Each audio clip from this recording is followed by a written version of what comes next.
Your job is to protect my image. That's the first thing he says to me when the elevator doors part like curtains and spill me into his office. If office is what you call a stage with glass walls, and the city pressed against them like an eager audience, the room is more view than furniture, more spotlight than fluorescent. My shoes make no sound on the polished floor, and every surface has the glossy patience of something waiting to be photographed. He stands by the window, not looking at me, and the skyline wavers behind him like heat. Even from the door he reads as expensive charcoal suit sharp enough to slice a rumor, jawline, that could headline a scandal by itself. The air seems to lean in, the way people do at parties when someone finally says the interesting thing. I was told there would be a greeting, I say, because I don't know what else to do with the way my skin prickles. A handshake, maybe. A pen? He turns. His eyes aren't the color of anything I can name. They're more like the sensation of looking at a camera flash too long. Max, he says, tasting my name like it's a story he's deciding whether to buy. You left the biggest agency in the city 3 months ago. You didn't say goodbye to anyone on your floor. You changed your number twice but kept your email, which is either sloppy or brave. Personal data leak. His mouth curves. How ironic for a man who sells control. I keep my face calm, the PR face, the one that says I know where your skeletons live and I will organize them by era and dress code. I prefer efficient. The leak wasn't my decision. Neither are most interesting things. He glides toward me, all 9th floor calm, and offers a pen. Silver, heavy, the kind you sign treaties with. He's close enough now that I catch the scent of citrus, and something darker, like cedar left too near a fireplace. Eryx, he adds, unnecessary but gracious. You know who I am. Everyone does. Owner of the Delphine Hotels, collector of glass awards and enemies. A man whose feed trends when he sneezes near someone's shoulder blade. A man whose scandals never stick for long, only stain the weak. Your image needs stabilizing, I say, opening the folder I brought. It's neat, step by step, tone by tone. We start with a calendar of appearances. Recalibrate your interviews to long form. Seed a philanthropy angle. He laughs, not cruelly, interestedly. You think I hired you to untangle a necklace. I hired you to decide which knot to show the crowd. You're playing with fire, I say. Because this is what I was told not to say. Attention burns. It also blinds. His smile cuts sideways. Exactly. That's why I need someone who's been burned. The inside of my chest tightens. Trevor's name threatens to surface. Trevor who forwarded screenshots that weren't his to people who were hungry. I swallow it. That was 3 months ago. New city, new elevator, new pen. And if I don't? I ask. Because that's the dance. Boundaries first, then choreography. If I decide your appetites don't align with my survival, then I'll ruin yours, he says gently. Like he's offering me a second drink. He watches me absorb the words. But not in the way you think. For a long beat the only sound is the hush of climate control and distant city noise filtered through glass and height. The sun is a smear on the skyline. It makes a halo on the floor around him, more spotlight than blessing. What way do I think?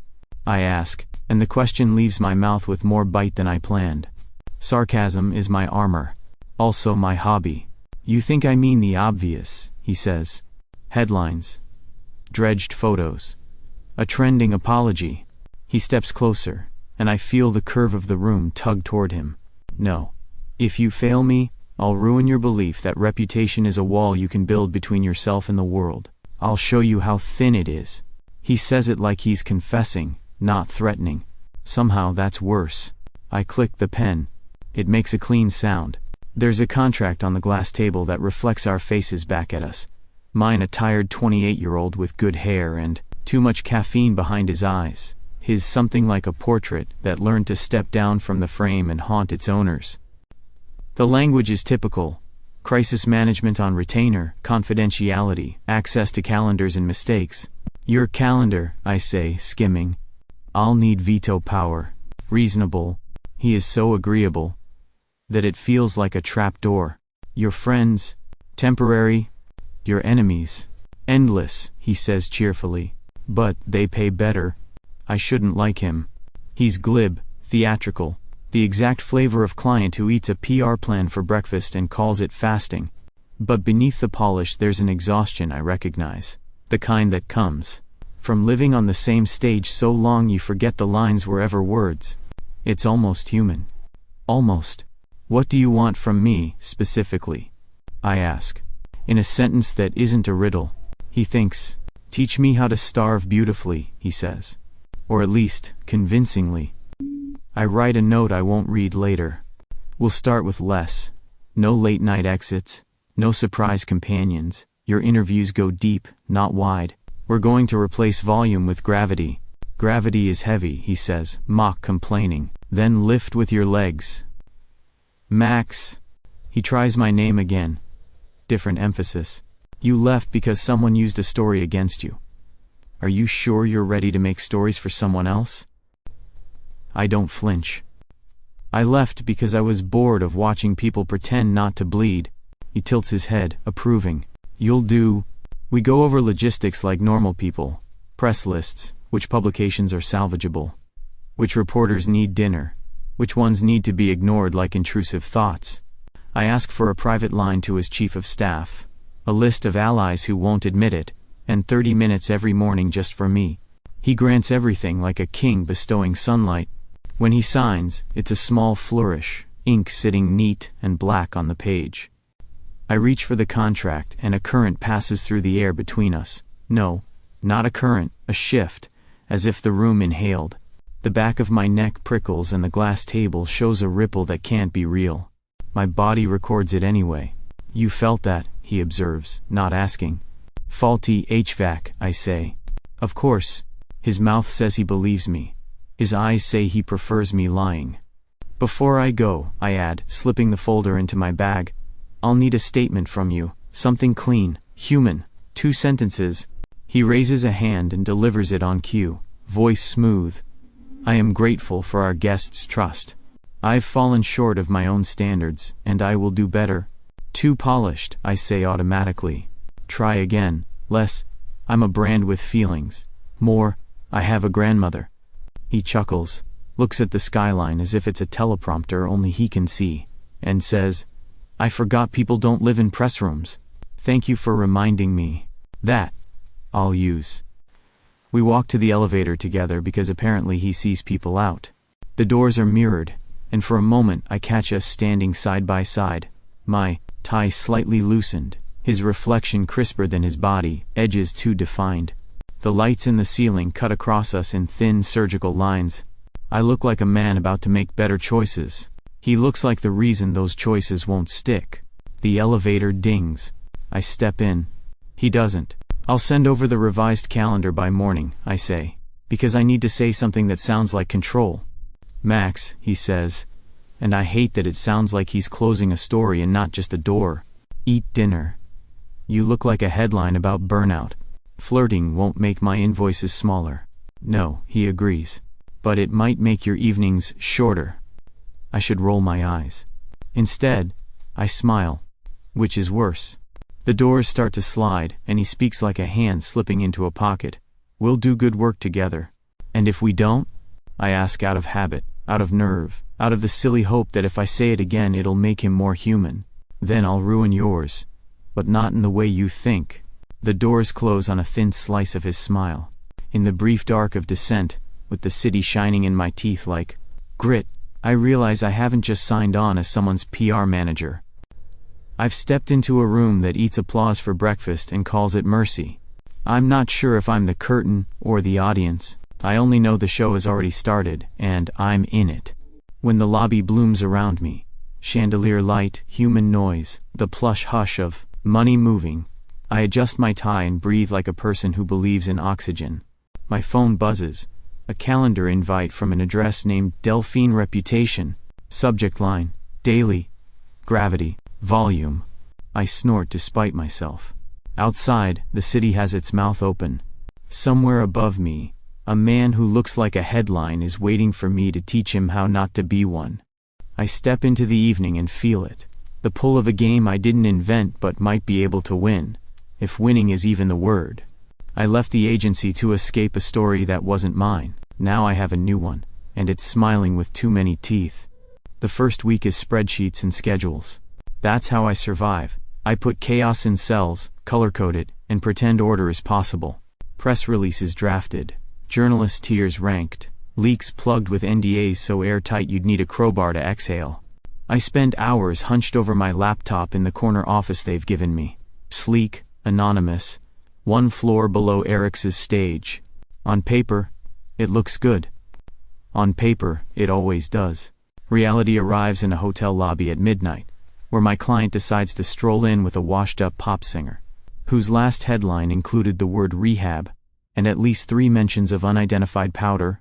Flash bulbs pop like landmines, and suddenly my color-coded plans bleed out in neon. I intercept him before the elevators. Care to explain the optics? He doesn't even slow down. People love a redemption arc. She hasn't had one yet. That's why they'll watch. I follow him into the elevator, pinching the bridge of my nose. You realize the photos will surface before I can frame them. They'll make you look reckless. They'll make me look alive. He smiles, sharp as the elevator doors closing. Reckless is just branding without a safety net. By Thursday, I've escorted him through 3 charity galas, 2 art openings and 1 dinner where he spent 20 minutes complimenting the mayor's tie with such intensity that bloggers wrote think pieces about it. Each time, I draft the clean narrative. Eryx Karras supports local artists. Eryx Karras invests in the city's future. And each time, he slips the leash just enough to spark chaos. At the art opening, he lingers too long beside a controversial sculpture shaped like a gun made of glass. At the gala, he whispers something to a rival's wife that makes her laugh, so hard she spills champagne down her dress, perfectly caught on camera. At the dinner, he announces to the press outside that politics is just theater with uglier costume. My inbox floods before dessert. Friday night, elite bar in the East End. Velvet booths, chandeliers like upside-down gardens. I've convinced him to stay under the radar. No interviews, just presence. It lasts 20 minutes. He takes the microphone from the lounge singer and croons the opening line of a Torch song, low and devastating. The room stills. Glasses pause mid-air. People turn, like iron filings dragged by a magnet. He doesn't finish the verse, just hands the mic back and sits, satisfied. I feel it then, sharper than ever. The air itself bends toward him. It's not just charisma, it's hunger. The crowd feeds him with their attention, and he feeds them back with something they can't name. My skin prickles like static, and I know, this is not normal. When I sit, he's already watching me over the rim of his glass. See? No press release required. I lean in, voice low. Do you do it on purpose? The pull? His smile is wicked. You make it sound like I'm gravity. That's not far off. He tilts his head. Scandals, Max, they're my food. Without them I wither. With them I thrive. You sell control, I sell chaos. Together, we're irresistible. Or combustible. Combustion is just another kind of attention. We argue on the ride back to the hotel. My tie is loose, my voice sharp. His jacket is undone, his posture a lounge. You can't just feed on attention and expect no fallout, I snap. Reputation is like porcelain, valuable, but it shatters if you drop it enough times. And yet people adore watching it fall, he counters. They lean closer for the crack, not forever. One day it won't be entertaining. One day they'll walk away. His expression flickers, just for a heartbeat. Something old and tired beneath the smirk. Maybe that's the point. I study him, thrown. You actually want them to leave? He exhales smoke from the cigar he lit against my advice, the embers sketching his cheekbones. No one stays forever, Max. Not audiences, not allies, not lovers. He looks out the tinted window, city lights chasing his reflection. But while they watch, while they care, that's life. That's the only proof I exist. The car hums around us. For once, I don't have a comeback. Back at the hotel, I stay late in my office drafting another plan, another statement. Another damage control strategy that will dissolve by morning. I can still feel the echo of the bar, the way the crowd leaned into him like waves toward a shore. My laptop screen glows, but my mind replays his voice. Scandals are my food. Without them, I don't exist. I should dismiss it as metaphor. I should. But when I catch my own reflection in the dark glass of the window, I swear, for a split second, it isn't just me staring back. And the smile in the glass doesn't belong to me. It happens on a Tuesday morning, the day I finally think I've wrestled his schedule into something resembling discipline. My phone buzzes before sunrise with a headline I don't want to read. Exclusive leaked messages suggest PR manager Max Avery cheated on ex-boyfriend. The article is short, vicious, and precise. Screenshots of private texts, familiar ones, sickeningly familiar, accompanied by commentary from my least favorite ghost, Trevor Miles. He's quoted with perfect, wounded solemnity. I always knew Max would find another high-profile client. I just hope he doesn't betray him the way he betrayed me. My stomach knots. The déjà vu is brutal. 3 months ago I watched my career implode over the same leak. I'd sworn I'd never let it happen again, but here it is, plastered across news feeds with a shinier headline. I drop my phone on the couch in my apartment, and pace like a caged thing. The blinds are shut, the coffee untouched. Shame burns under my skin like fever. Shame and rage, equal parts. Poison. I picture Trevor's smug face as he forwarded those screenshots the first time, smiling while he stripped me bare for strangers. I should call Eryx. I should warn him before he hears it from someone else. But the idea makes me dizzy. I'm supposed to fix his reputation, not drag mine into the mud. When my phone rings, I nearly choke. Caller ID, Delphine HQ. I brace for ridicule. Instead, it's his voice, smooth, amused. Max, did you forget to brief me on your extracurricular press strategy? My throat dries out. I didn't plan this. It's an old leak. I know. He cuts me off, casual as pouring a drink. I've already seen it. You should hurry to the hotel. The journalists are practically camping at the door. My blood turns to ice. You what? They're at the hotel already? Don't worry. His chuckle is low. I'm about to go down and say hello. Wait. But he hangs up. By the time I sprint into the Delphine lobby, reporters are swarming like gulls around a fishing boat. Microphones jab forward, voices overlap. Mr. Karras, is it true your PR manager cheated on his partner? Are you concerned about entrusting your reputation to someone with his track record? Do you believe Max Avery is fit to manage your image? Eryx stands at the center of it, perfectly calm in a slate suit that catches every camera flash like it was tailored from lightning. He doesn't flinch. He doesn't blink.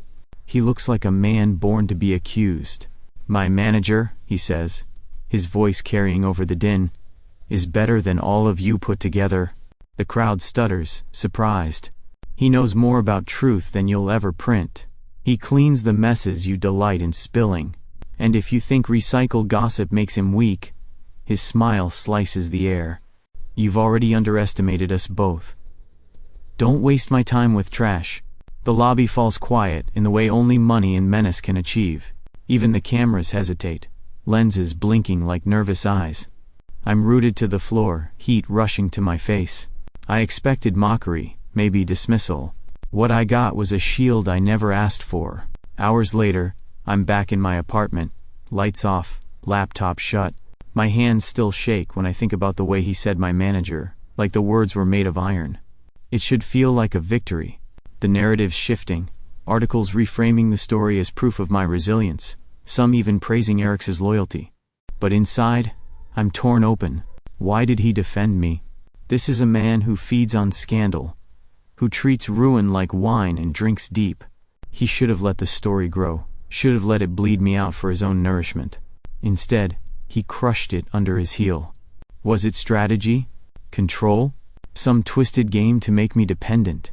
Or, impossible thought, was it something else? I stare at my dark window, my reflection faint and unkind. The city glows outside, restless, hungry, and I realize with a shiver that the more I try to untangle him, the more the knots pull tight around me. The PR office is smaller than the lobby upstairs, but it hums with the same kind of desperation. Phones ring, screens glow, interns scurry with armfuls of glossy folders. My desk is an island of lists and half-drunk coffee cups, and I've started to believe my inbox reproduces at night.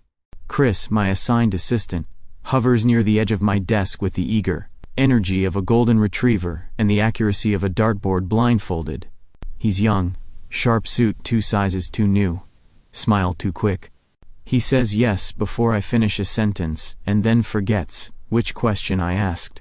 Max, here's the guest list for tonight's panel, he chirps, sliding a folder onto my stack. Triple checked. 2 hours later, I'm standing backstage at the Delphine Ballroom while 3 uninvited influencers strut past security like they own the place. The list in my hand says they do own the place. At least according to the names Chris typed. Wrong names. Wrong people. Perfectly positioned to live stream the entire event, with captions about Eryx's unfiltered chaos. By the time I heard them out, the panel has started. My pulse hammers in my throat.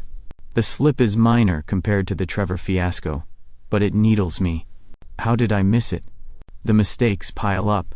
Wrong file attached to a press release. Suddenly an internal draft leaks online, complete with my sarcastic margin notes. A catering order, accidentally swapped. So a gala receives 12 crates of energy drinks instead of champagne. Each time, I patch the hole with tape and hope no one sees the water rising. And each time, I ask myself, am I losing my edge? PR is supposed to be precision. I built my career on catching errors before they reach daylight. But lately, I feel like I'm fumbling. Maybe Trevor was right. Maybe I'm not built for this anymore. I bury it under extra hours, extra caffeine, extra lists. The office staff starts whispering when I pass, and I pretend not to hear. One night, after a particularly grueling gala where the press asked more about me than about Eryx, I collapse into a backstage chair. My tie is loose, my phone buzzes like an angry beehive, and my head throbs with the rhythm of camera flashes. "You're grinding your teeth," says a voice behind me. I don't need to look up.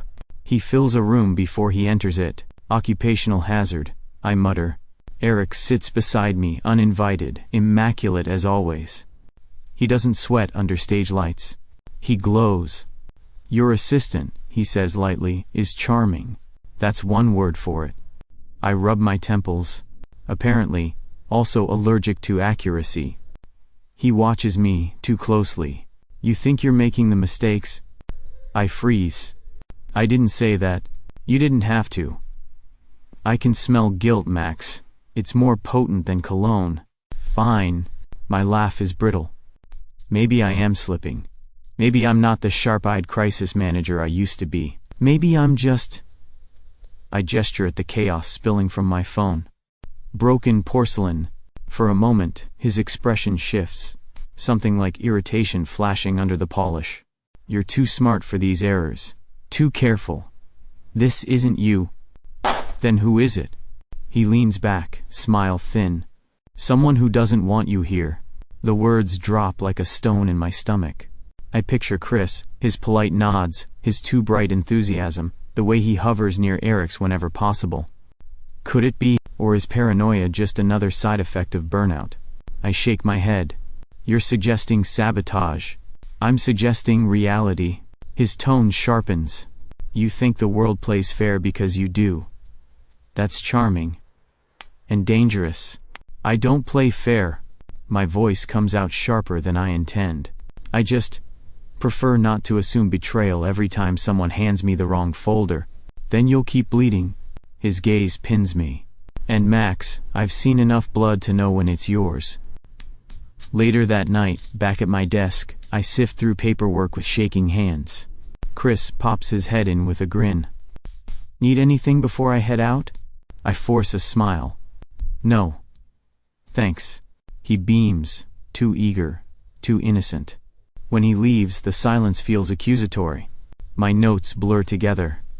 Did he swap the catering orders? Did he type the wrong names? Or am I unraveling, seeing enemies in interns? I close my eyes, but Eryx's words linger, low and certain. "Someone doesn't want you here." And for the first time since signing that contract, I'm not sure if my fight is with the media outside, or the shadows inside my own office. The party was supposed to be quiet, private, controlled. One of those velvet rope affairs where everyone inside pretends they hate being photographed but angles their champagne glasses just so. I shadow Eryx through a penthouse filled with glass chandeliers and the thrum of expensive jazz. He is all easy charm, shaking hands, kissing cheeks, slipping compliments into people's ears like secrets. I hover at the perimeter with my phone in hand, scanning for cameras, reminding myself this is work. For an hour, it almost feels manageable. My plan is holding. Limited exposure, curated guest list, no unnecessary headlines. Then Lena arrives. She's taller than I remember, in a crimson dress that looks engineered for dagger metaphors. Competitor, rival, owner of the Solstice Hotels. Her smile doesn't reach her eyes, and when she leans in to kiss Eryx's cheek, I see the faint tightening of his jaw. "Eryx," she purrs, "always a pleasure." "Lena," he replies, voice honeyed with a blade beneath. "Try not to buy out the bar this time. I know how you like souvenirs." They exchange a laugh that isn't a laugh. My instincts scream, danger, but subtle. The kind that doesn't explode, it corrodes. By morning, the corrosion has teeth. Breaking: Eryx Karras caught in secret deals with criminal syndicates. The article explodes across feeds. Photos, grainy but effective, show Eryx slipping into a side room at last night's party with two men notorious for money laundering. Another shot, perfectly blurred, frames him with a woman whose tabloid nickname is Scandal in Stilettos. The captions drip poison. Whispers of underground connections. Guests left shocked. Is the Delphine brand hiding darker truths? My phone is an alarm clock made of fire. Clients are already canceling bookings. Twitter is howling. By the time I reach the office, 3 major partners have paused their contracts. I slam the door, shaking. They manufactured this. The photos are doctored. The timing is too perfect. Eryx sits at the table like a man watching rain. He flips through the printed article with infuriating calm. Of course they're doctored. That's why they're convincing. I want to scream. Convincing? We're hemorrhaging bookings. If this spreads, it will spread, he interrupts smoothly. That's what rumors do. They don't need truth, only oxygen. And oxygen is free. I shove a folder onto the table. Then we suffocate it. We launch a counter-narrative, seed receipts, drag Lena's name through the mud. I know she's behind this. His gaze lifts to mine. Those strange, unnameable eyes, always so sharp, so amused, look dull around the edges tonight. Not weak, not broken, but tired.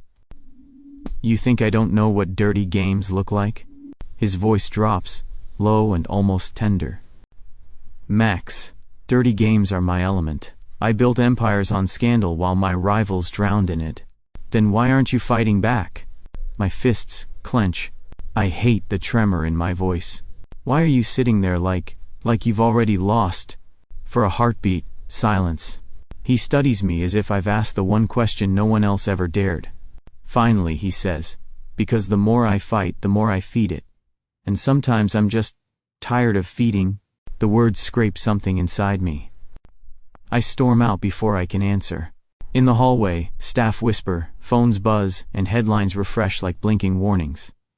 My chest aches with anger, not just at Lena, not just at Trevor's shadow, not even at Chris's suspicious mistakes, at him, at Eryx, who treats this like theater, who calls ruin his food, and then dares to look weary when the spotlight turns cruel. But the anger steadies me. For the first time since signing that contract, I don't feel like a handler cleaning after a star. I feel like someone ready to play the game myself. Back at my desk, I start sketching a counterattack. Not polite, not cautious, a campaign with claws. If Lena wants war, she'll have it. And if Eryx won't fight for himself, then I'll fight for him, whether he likes it or not. That night, I glance at the city through the office window. Somewhere out there, Lena is smiling, thinking she's already won. And somewhere above me, Eryx is sitting in his glass box, pretending he doesn't bleed. Fine, let him pretend. because for once, the scandal doesn't scare me. It fuels me. The press hall looks like an aircraft hangar dressed for a coronation. Rows of chairs, a dais, softbox lights like moons. I designed every inch of this circus, the angle of the stage, the staggered seating that forces eye lines forward, the exact temperature so no one gets drowsy, the walk-on music that says gravitas without sounding like a eulogy. The podium is centered under 3 cameras. Behind it, the Delphine crest, and nothing else. No slogans, no spin, just a promise that someone will speak and be worth hearing. It has to work. The bookings we lost in 48 hours were not a bruise.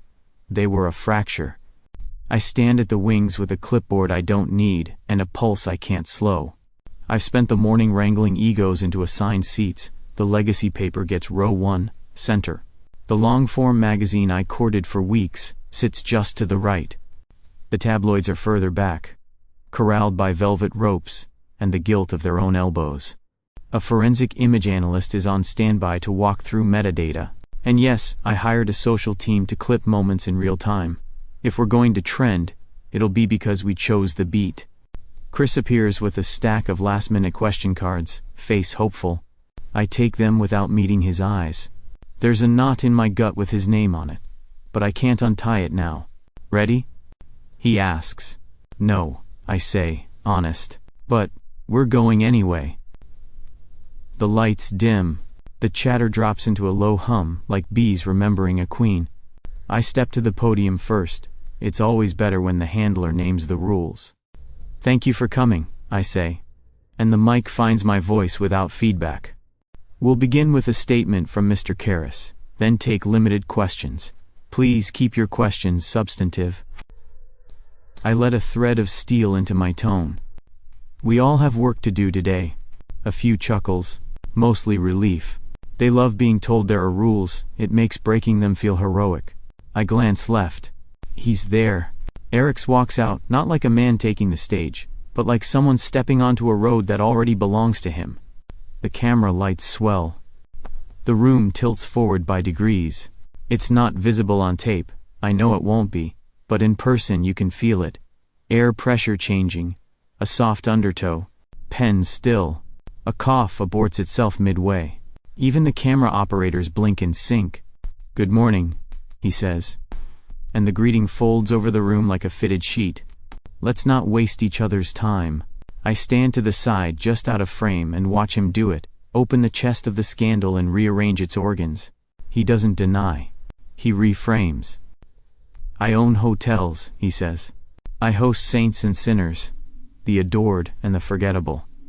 I shake hands with people you fear because you prefer fear to nuance. There are photos of me near men who are not innocent, and women who do not care to be. You didn't need doctored images for that. You needed only patience. A ripple runs through the room. Half gasp, half gleeful inhale. He lets it crest and fall. But the photos were doctored, he continues, and gestures. The screen behind him wakes. Timelines, timestamps, light angles that don't match. Our analyst walks them through it. Calm, clinical, devastative. Split screens show the side room at the party empty at the time the article claims he met his devils. Another frame reveals our scandal in stilettos was in a different borough entirely.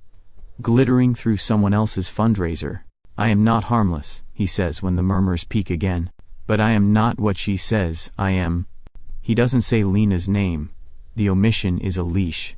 And if you want to talk about harm, let's talk about what it costs when you repeat a lie, because your timeline is hungry. He pauses, and the room leans. This is where he shifts the gravity.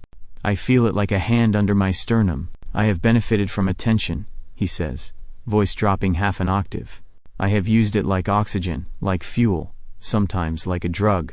But my employees do not deserve to have their rent threatened by your appetite. The city we're in does not deserve another empty tower because you like the taste of a rumor. It's not an apology. It's heavier. It's the rarest thing in a press hall, a man articulating the system he exploits and daring the room to look at themselves in it.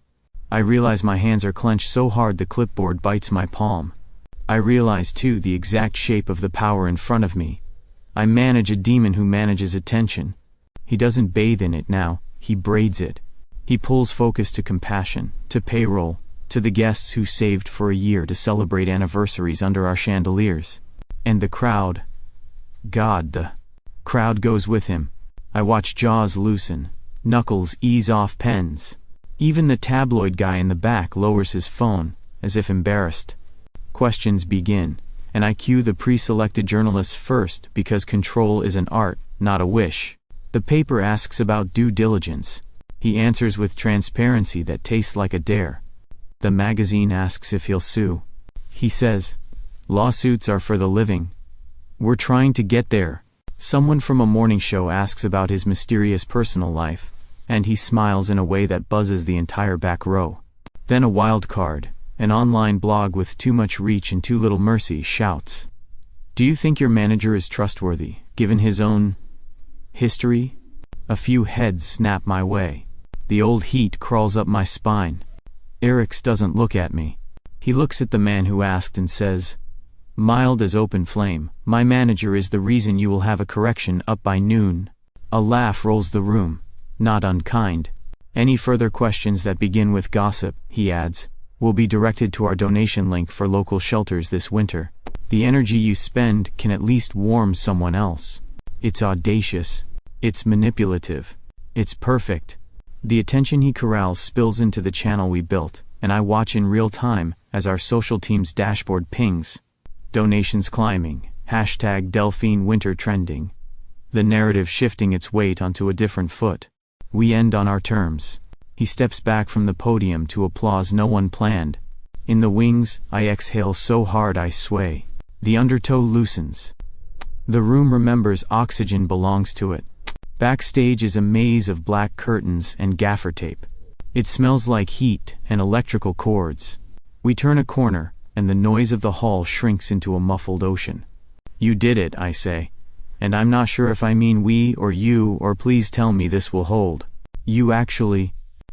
He kisses me. There's no warning, unless you count the last 2 weeks of bickering like foreplay, and the way his gaze has kept finding mine when the room dissolved. His hand is firm at my jaw, his mouth sure. The heat is shocking and ridiculous and inevitable. The kiss is not public. It is the absence of public, the 1 square inch of quiet the whole building seems to hinge on. For a heartbeat, I forget to be a professional.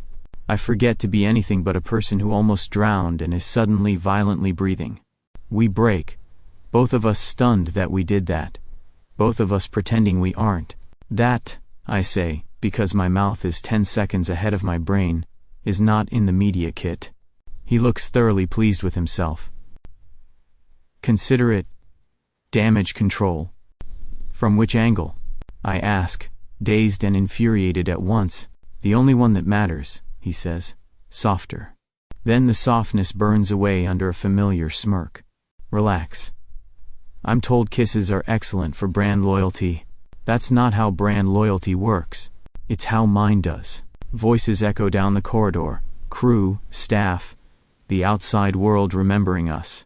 I step back, fixing my tie, rebuilding my face. He watches, and something like pride flickers through his expression. You told them the truth today, I say, quieter. Or enough of it. I told them a truth they could stand to hear. He studies me. Can you? I should laugh. I should weaponize sarcasm to herd my heart back into its pen. Instead, I nod once, an agreement I'll regret later and want now. We walk toward the scrum. I slip back into the role I know. Angles, cues, efficient lies that serve better truths. He slips back into the light, the room buckling around him like gravity has preferences. But in the seam between curtain and stage, where the noise gathers itself, for another round I think, he is not just a man who eats attention. He is starving himself slowly. And for a second, he let me feed him something else. It is the worst idea I have ever had to want to try again. It is also the only one that feels real. The office is quiet after the storm of the conference. For once, no ringing phones, no staff running like startled pigeons, just the hush of exhaustion, of people waiting to see if the empire still stands. I'm alone in my corner with a laptop full of victory metrics, engagement, donations, trending hashtags. Proof that we turned the tide. Proof I should feel good. Instead, I can't stop staring at an email log. It isn't supposed to be in my hands. I only got it because one of the IT guys owed me a favor and a bottle of whiskey. But there it is. Timestamps, IP addresses, outgoing messages routed to anonymous accounts, all tied back to the same machine. Chris's machine. I scroll again, hoping the numbers change. They don't. He's been leaking documents, drafts, guest lists. Small things at first, easy to dismiss as accidents. Then larger, sharper cuts, the wrong catering order, the wrong names on a list, the draft with my notes sent to a gossip blog. Every fracture I blamed on myself. Every crack I thought was fatigue. My throat burns. When he walks into the office, carrying a stack of glossy folders like the eager intern he pretends to be, I almost forget how to breathe. Max. I printed the... Shut the door. He freezes. Something in my tone makes the smile falter. Slowly, he nudges the door closed. I swivel the screen toward him. You want to explain why your account is the one feeding our enemies? His face drains. For a second, I think he'll deny it. But then his lips part, trembling around words he seems almost relieved to say. I just wanted to protect him. My pulse stutters. Protect who? You know who? His voice cracks. Mr. Karras, you don't understand. He deserves better than this. Better than you. Anger hits first, sharp and hot. Then something else, bitter and confusing, pity. He's young, maybe mid-20s. Cheeks still round from boyhood.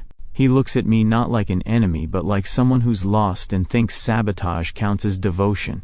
Better than me? I repeat, fighting to keep my voice steady. You mean better than someone cleaning up his messes day and night? Better than someone risking his reputation to protect his? Chris shakes his head furiously. No. Better than someone who doesn't see him. He's not just your client, Max. He's extraordinary. He needs someone who understands what he is. You just treat him like a job. My laugh is raw. Trust me, Chris. There is no danger of me forgetting what he is. The silence is thick, fragile. I don't know whether to throw him out, fire him, or collapse into the nearest chair and weep. That's when the door opens. Eryx steps in. No knock, no hesitation. He takes in the scene. My rigid posture, Chris's stricken face, the laptop between us. His expression doesn't change, but the air in the room tightens. Ah, he says softly. The mask slips. Chris turns desperate. I wasn't betraying you. I was saving you. Lena, she wanted to ruin you, and I thought if I helped steer the story, if I controlled the leaks. His words tangle into nothing. I only wanted you to see I'm on your side. Eryx studies him like one might study a cracked mirror. Then his gaze flicks to me. I expect mockery, or maybe disdain. Instead, his voice is cold as a knife. Deserve, he echoes. That's the word you used? Chris nods, tears welling. Funny. Eryx's mouth curves, humorless. The only person in this building who hasn't tried to use me is him. He tips his chin toward me, eyes glinting. And he's the one you tried to ruin. The words land heavier than they should. I feel them like a bruise pressed by accident. Chris swallows. His gaze shifts to me, pleading, ashamed, still confused enough to think he was righteous. I thought. You thought wrong, I cut in, sharper than I intend. You don't sabotage someone and call it love. That's not protection. That's control. His shoulders collapse. For the first time, he looks his age. Eryx waves a hand as though dismissing a servant. Go. Leave the files. You'll get your notice by morning. Chris hesitates, eyes wet, then stumbles out. The door clicks behind him, final as a gavel. The silence stretches. I don't look at Eryx, not yet. I'm too full of clashing things. Rage, pity, exhaustion, the echo of his words. The only one who hasn't tried to use me is him. When I finally meet his gaze, he's watching me with an intensity that feels heavier than gratitude. Something unreadable flickers there. Something closer to hunger. But not the kind the cameras feed. I look away first. The storm doesn't break in daylight. It waits until night, When the city softens under neon and people lower their guard. That's when Lena strikes. The first headline hits at 10 p.m. By 11, it's everywhere. Anonymous accounts flood timelines with new evidence. Financial documents doctored to suggest embezzlement. Whispers of bribes, grainy photos pulled from shadows and sharpened until imagination does the rest. By midnight, Delphine is trending again, for all the wrong reasons. Inside the hotel, my phone vibrates like a dying animal. Clients cancel bookings, journalists sharpen their knives, staff whisper in corners. It feels like drowning in slow motion. Eryx stands at the center of the lobby, perfectly still, like a marble statue amid chaos. The chandelier light paints his cheekbones gold, but his eyes are elsewhere, far away, fixed on something only he can see. "This won't stop," I say, shoving my phone into my pocket. My voice cracks with the weight of it. "She won't stop until she owns your ruin." He doesn't answer. Just walks toward the elevator. "Where are you going?" I demand. "Up," he says. "Come with me." The roof is wind and glass and sky. The city stretches in every direction, a sprawl of lights, each one a mouth whispering his name. Below, traffic hums like restless applause. He stands at the edge, hair tugged by the night, suit immaculate despite the gale. His silhouette is a question against the skyline. "She's feeding them," he says quietly. "Feeding them the way I do, scandals, rumors, dirt. She's learned my tricks and now she uses them against me. The more I resist, the hungrier they get." I move closer, heart in my throat. "Then fight back harder. That's what you do, right? You thrive on this. You bend attention until it breaks for you." He turns his head, and for the first time since I met him, the smile is gone. Not replaced by anger, by something heavier. "I could," he says. "But if I do, you'll never see me outside of it. You'll never know me without the noise." The wind cuts through my jacket, but my skin burns. "What are you saying?" His gaze returns to the city. "I can end it. All of it. Shut down the current, starve the scandal, drain the noise until silence takes its place." He exhales, slow. "But it will cost me." The air shifts, not metaphor, real, sharp, like the atmosphere holding its breath. "What cost?" I ask. "My power," he says simply. "The attention, the hunger, the gravity of it. I give it up, and I stop being what I am. Maybe I stop existing at all." My stomach drops. "That's suicide." His lips quirk in something that isn't quite humor. "Call it evolution." I step closer, voice rough. "You don't have to do this. We can win without." "Max." My name in his mouth is quieter than the wind, heavier than the city. "Every day you've been here, you've treated me like more than the headlines. You've looked me in the eye when everyone else looks at the story. You think I didn't notice?" I swallow hard. "This isn't about me. It's entirely about you." His eyes find mine, sharp as lightning. Because for the first time in centuries, I don't want the noise more than I want the person standing next to me. The words shatter something inside me. I want to drag him away from the edge, shake him, hold him, anything but watch him burn himself out. But he's already closing his eyes. The wind stills. The city noise dips. Unnatural, like the world pausing mid-breath. I feel it in my bones, the tether between him and every whisper, every rumor, every hungry gaze. He severs it. The release is violent. A roar without sound. My ears ring though nothing moves. Light flickers across the skyline like a camera flash gone cosmic. For a heartbeat, every headline, every trending tag, every feed screaming his name, stops. Silence. He staggers. I catch him before he falls, his weight shocking against me. For once, he's not the unshakable figure who bends rooms around himself. He's just a man, trembling, breath shallow. "Eryx," I whisper, panic cutting through me. "Stay with me." His hand tightens weakly at my shoulder. "Don't look at me like that. I chose it. You're insane." My throat is raw. Completely insane. Probably. A ghost of a smile flickers, then fades. "But you see me now. Without the noise. That's worth it." I hold him tighter, feeling his pulse against mine. Fragile, but real. And I understand, with a clarity that steals the breath from me. He never fought for his empire, for his image, not really. He fought for the right to step out of the spotlight, to exist without applause, to be someone, not something, and he did it for me. The city sprawls below, restless, but quiet, in a way I've never heard before. My phone, forgotten in my pocket, is dark for the first time in weeks. For the first time, the world isn't shouting his name. And for the first time, I know exactly who he is. The office feels different without the noise. No buzzing phones, no panicked footsteps, no constant stream of alerts reminding us of who hates us today. Just stillness. I sit at my desk with my laptop open, but the dashboard that once dictated my life, mentions, headlines, metrics, shows nothing unusual. Flat lines where there should be spikes. It feels almost alien. Across the room, Eryx leans back in a chair that suddenly seems too big for him. He isn't glowing the way he used to, not bending the air with his presence. He looks ordinary, and I don't mean that as an insult. He looks like a man who might actually belong to the same world as the rest of us. How does it feel? I ask carefully. He tilts his head, as if testing the shape of the silence. Strange, lighter. The world isn't staring. No one is watching me breathe. And you're okay with that? His mouth curves. For the first time, yes.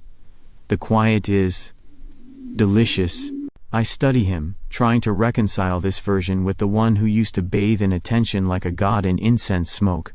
He seems smaller but also more real, more tethered to the ground. It unsettles me. It calms me. Both at once. He notices my gaze. You're thinking I'm diminished. You are diminished, I admit. But you're also here. You're not a headline, not a hologram, not whatever you were before. You're just you. I like it. Something flickers in his eyes, something softer than I've ever seen. So, you're staying? The question hits me square in the chest. I think of the last months, the mess, the exhaustion, the betrayal, the conference, the kiss I haven't stopped replaying since. I think of how close I came to running, more than once. But standing here now, with the silence thick and unfamiliar, I know the truth. I'm not staying as your manager, I say. I'm staying as something else. He leans forward, curiosity sharpening his features. Something else? I let myself smile. Partner, equal. Someone who doesn't file press releases but still files complaints about your ties. He chuckles, low and genuine. So, a new contract. Exactly. Later we walk down the street together, away from the office, away from the hotel that feels too much like a stage. The evening is warm, the city alive in its usual restless way. For once, no one turns to look. No cameras trail us. It's just two men moving through a crowd that doesn't care. We stop at a cafe with rickety tables spilling onto the sidewalk. The kind of place no one would expect to see him in, which is exactly why we sit. The waiter doesn't flinch at his face, doesn't stumble over his name. He just scribbles down 2 coffees and leaves us alone. Eryx stares at the steam curling from his cup like it's the most fascinating headline he's ever read. No scandals? He asks softly, breaking the quiet. No scandals, I confirm. He hums, pretending to consider it. That sounds boring. Trust me, I say, leaning back. I can create enough drama at home. He laughs then, a real laugh, not the polished one for audiences. It startles a couple at the next table who don't recognize him but smile anyway, caught by the sound. I watch him sip his coffee, see the way his shoulders ease, see the man without the spotlight. And for the first time since signing that cursed contract, I don't feel like I'm standing in a story waiting to implode. I feel like I'm in a beginning. When we stand, he slips his hand into mine. Not a performance, not a stunt, just a gesture. We step into the moving crowd. People brush past, too busy with their own nights to notice us. And that, I realize, is the miracle. Not being seen, but being together anyway. The city swallows us whole, not with applause, not with scandal, but with the simple anonymity of 2 men disappearing into the evening. And for once, that is everything.